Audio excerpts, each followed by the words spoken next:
हम परीक्षावाणी विविध सीरीज में नेक्स्ट 50 इंपॉर्टेंट क्वेश्चंस पढ़ेंगे। आज हम राज्य की जलवायु के बारे में पढ़ेंगे। तो स्टार्ट करते हैं। वीडियो शुरू करने से पहले अगर आप मेरे चैनल पे नए हैं तो प्लीज़ आप मेरे चैनल को लाइक शेयर सब्सक्राइब कर लीजिए और कमेंट सेक्शन में अपने ओपिनियन दीजिए। तो स्टार्ट करते हैं। जलवायु। उत्तराखंड में ग्रीष्म ऋतु कब होती है, यानी कि मध्य मार्च से मध्य जून तक। और उत्तराखंड में इसे क्या कहते हैं, रूढ़ी या खड़साऊ। आपको ध्यान रखना है कि ग्रीष्म ऋतु यानी कि गर्मियों का जो टाइम होता है उसे क्या कहते हैं, रूढ़ी या खड़साऊ कहते हैं। इसके बाद ग्रीष्म ऋतु में सामान्यतः यहाँ पाई जाती है उष्ण कटिबंधीय दशाएं। देखिए ये ना जो क्वेश्चन है वो बहुत बेसिक है ना, और एग्जाम में पूछे जाते हैं, तो आपको इनको बार बार रिवीजन जरूर करना चाहिए। नेक्स्ट है, ग्रीष्मकाल में तीनों हिमालय में से सर्वाधिक तापमान कहाँ होता है, शिवालिक में। ग्रीष्मकाल में तीनों हिमालयों में से सबसे कम तापमान वृहत हिमालय में। ये बहुत इंपॉर्टेंट है, कई बार आता है ये कि सबसे ज़्यादा तापमान कहाँ होता है, शिवालिक में, और सबसे कम कहाँ होता है, वृहत हिमालय में। वर्षा ऋतु में सर्वाधिक वर्षा किस हिमालय क्षेत्र में होती है, तो देखिए सबसे ज़्यादा तापमान में शिवालिक में है और सबसे ज़्यादा वर्षा भी कहाँ होती है, शिवालिक में होती है। 200 सेंटीमीटर से अधिक होती है। शिवालिक हिमालय का कौन सा स्थान है जहां वर्षा ऋतु में सामान्यतः सर्वाधिक वर्षा होती है, तो नरेंद्र नगर में होती है। फिर टिहरी में 318। देखिए नरेंद्र नगर के बाद राजपुर भी आता है ना, तो आपको इसको ध्यान रखना है। वर्षा ऋतु में सबसे कम वर्षा वृहत हिमालय में होती है। वृहत हिमालय के ऊपरी भागों में कितनी होती है, 40 से 80 सेंटीमीटर। नेक्स्ट है, राज्य में सर्वाधिक शीतकालीन वर्षा होती है पौड़ी, टिहरी, अल्मोड़ा और देहरादून में। ये आपको ध्यान रखना है। कहाँ कब शीतकालीन वर्षा, मतलब सर्दियों में वर्षा सबसे ज़्यादा कहाँ होती है, पौड़ी में होती है।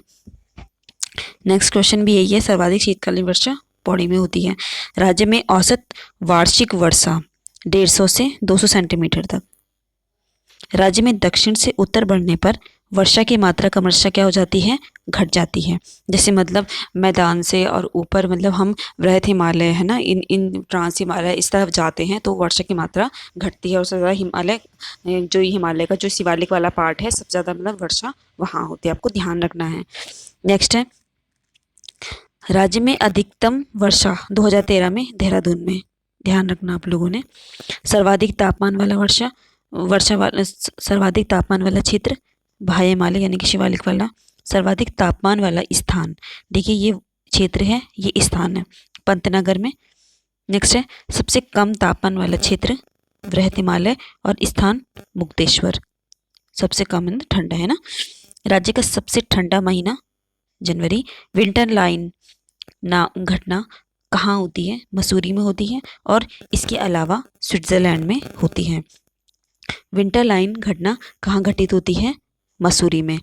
जब कहीं सूर्यास्त, देखिए विंटर लाइन क्या होता है कि जब सूर्यास्त के टाइम पे 15 से 20 मिनट तक सूर्य की जो लालिमा होती है ना, सूर्य की जो मतलब जो लाल प्रकाश होता है ना, वो क्षैतिज रेखा की भांति दिखे, तो ऐसा दृश्य को क्या कहते हैं, हम विंटर लाइन कहते हैं।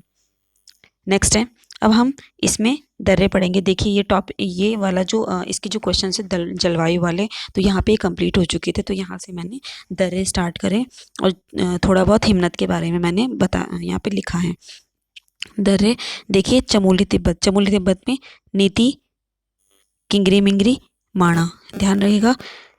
डुंगरीला, बालचा, शलशल, तंजुम, कोई दर्रा कहाँ है, चमोली तिब्बत में। भ्यूंडार, चोरहोती, लमलंग, घंटरगिल्ला दर्रा।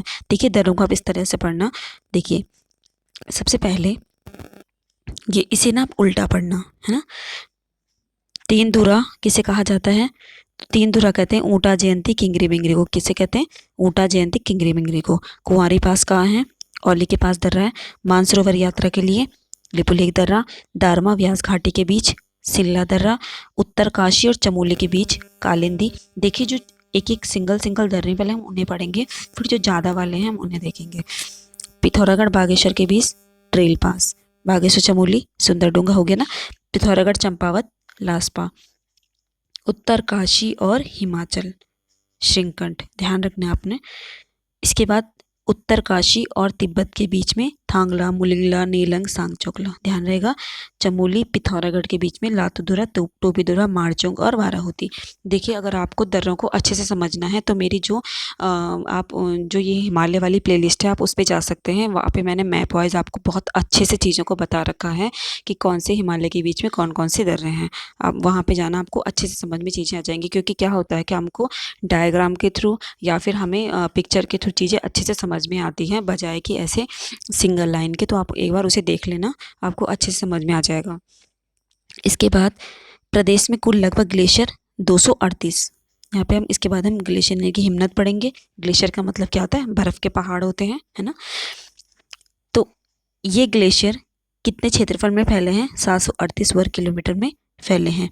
देखिए, राज्य का और गढ़वाल का सबसे बड़ा ग्लेशियर गंगोत्री। गंगोत्री गोमुख ग्लेशियर कहाँ स्थित है? उत्तरकाशी में। राज्य का दूसरा सबसे बड़ा ग्लेशियर पिंडारी। पिंडारी कहाँ है? बागेश्वर, चमोली में। कुमाऊं क्षेत्र का सबसे बड़ा हिमनद मिलम। गढ़वाल का गंगोत्री, कुमाऊं का मिलम। मिलम ग्लेशियर का है? मुनस्यारी, पिथौरागढ़ में फैला है। अब देखिए, चमोली, बद्रीनाथ, दूनागिरी, संतोपत, भागीरथी और हिप्राबमा कहाँ है? चमोली में। मिलम, काली, हीरामणि, नामिक, पिनौरा, रालम ग्लेशियर कहाँ है? पिथौरागढ़ में। गंगोत्री, यमुनोत्री, बंदरपुश, डोरियानी, उत्तरकाशी, सुखराम, सुंदरडुंगा, कफनी, मैकतोली कहाँ है? बागेश्वर में। चौराबाड़ी ग्लेशियर रुद्रप्रयाग और खतलिंग ग्लेशियर कहाँ है? टिहरी में है। देखिए, जो ये सारे के सारे ग्लेशियर हैं उनको भी मैंने डायग्राम के थ्रू इसमें लिखा है, तो आपको इसको ध्यान रखना है।